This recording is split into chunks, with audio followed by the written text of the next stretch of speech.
What's up guys, welcome to my channel. My name is James. If you haven't subscribed yet, please do so right now. Click on the bell icon to get notified for any new videos that we will do. This is a third of a 5 series videos about getting your first job, and today I want to tell you how to write the perfect application letter and also resume or CV. So let's get those credits rolling.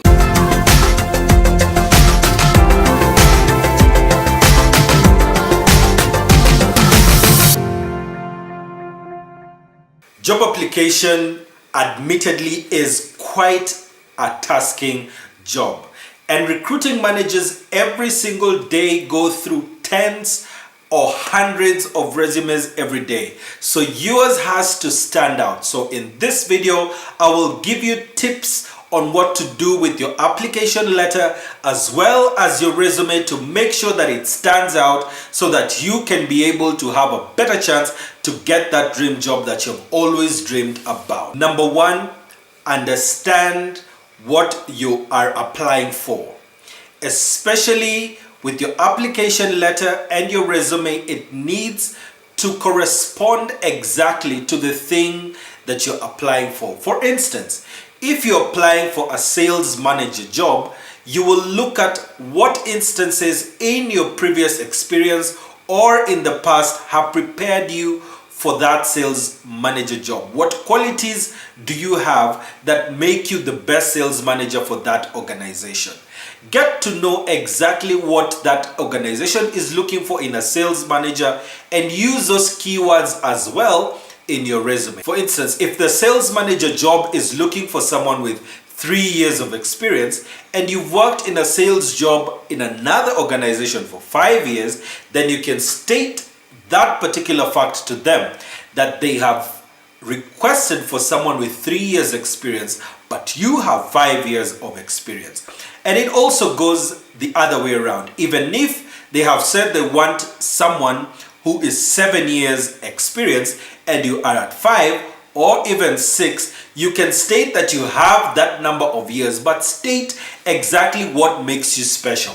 Apart from the things that you were doing in your previous roles, what other things would make you stand out that would cover for the number of years of experience that they are looking for in that particular job?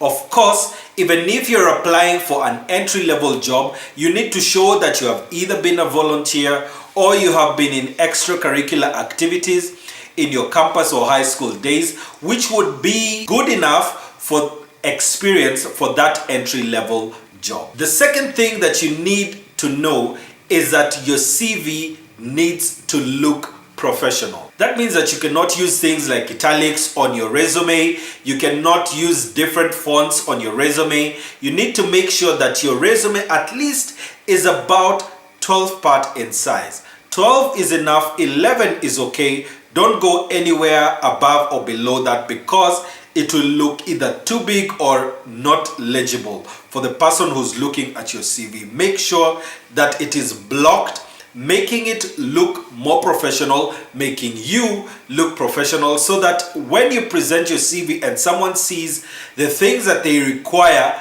at first glance, because they do not have a long time when they are sorting out CVs. So they'll have probably 10 or 15 seconds if you're lucky to look at your CV for the first time. So you need to make a good first impression, especially when you are submitting your CVs either handwritten or sometimes even on email, because some of them get printed. There are organizations that use an online sorter which will look at the font. If it does not recognize the font, it will give special characters, and then that messes up your application. So stick with the fonts that I normally use, like Arial or Times New Roman, which are the most common. If you use those two, I know you will not go wrong. Make sure that you have the same format for the whole resume, even for the application letter. If you have decided that it will be left indent and there will be no indent and it is all left aligned, please make sure that you leave a space after each paragraph. Don't make paragraphs too long, because then the story gets lost. What you want in your resume is to make sure that they are short, concise, things that you're saying in your resume that will make the employer look at you as a good potential candidate. Another thing that you need to look at in your application form and your resume is don't give too many stories. For your resume, make sure that it is at most 2 pages, no matter how many qualifications you have. Of course, that applies to mid-level and entry-level jobs.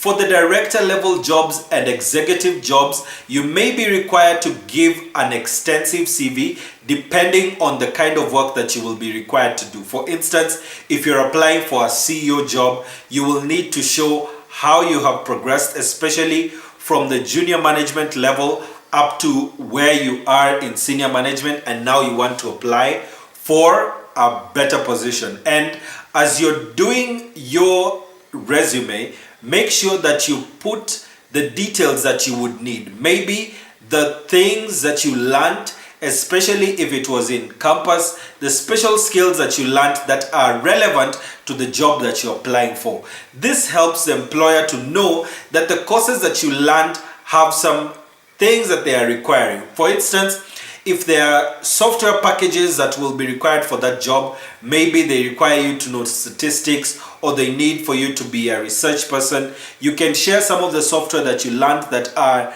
necessary for those kind of jobs. If you're applying for a computer job, they probably require you to know programming languages, so you will also need to state the ones that you're really comfortable with, and those should especially be the ones that the employer is looking for. If you do not know a specific skill that is required in your application letter, please state that you're quick to learn, and the things that you know is because you have an eager spirit, that you always like learning new things and you're always open to new ideas. So that helps to show you as a good person to employ. The next thing that you need to look at is grammar. As I've said before, recruiting managers get to see so many CVs and application letters every day. So if your grammar is not right, if you have typos in your resume or in your application letter, believe me, that can be a reason to throw you out. And this is a flimsy reason, I agree.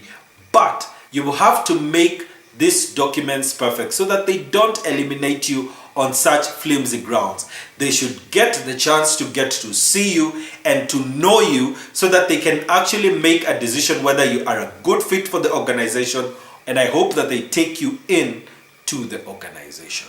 The next thing that you need to look at is, are there any other documents that you are required that you submit alongside the application letter and the resume? This may be things like clearance reports from various government bodies. They probably require for some of those jobs for you to apply with more than one copy of this document. So always check the conditions that they have placed. Some employers may say that they want you to place the reference number on the email address that you're sending. So if you do not do that, you know that your email will not get there. And once it does not get to the right recipient, then you miss out on the job. So please check again on the job posting that will tell you exactly what is needed, because some of those jobs may require for you to write something funny on the subject line that may eliminate some people. Maybe they want you to write your second name as the first thing on that subject line. So please check on all the details, read through it before you press send on that email, before you submit that hard copy application letter and the resume to your potential employer. The next thing that you need to make sure is that the tone on your application letter needs to be conversational as well as light. Don't get too serious or too comedic. Be casual, at least in the way that you speak in the application letter, because that is the conversation, that's the first conversation that you're having with your hiring manager. So you don't want to look like you are uptight. You want to look like you're someone who's approachable, that is someone who is actually comfortable with telling their skills and showing what things that they can be able to do. So those tips should at least help you to make the perfect application letter and resume. So we'll meet in the next video. Subscribe to this video, share it with a friend of yours, and come back this series is not yet over.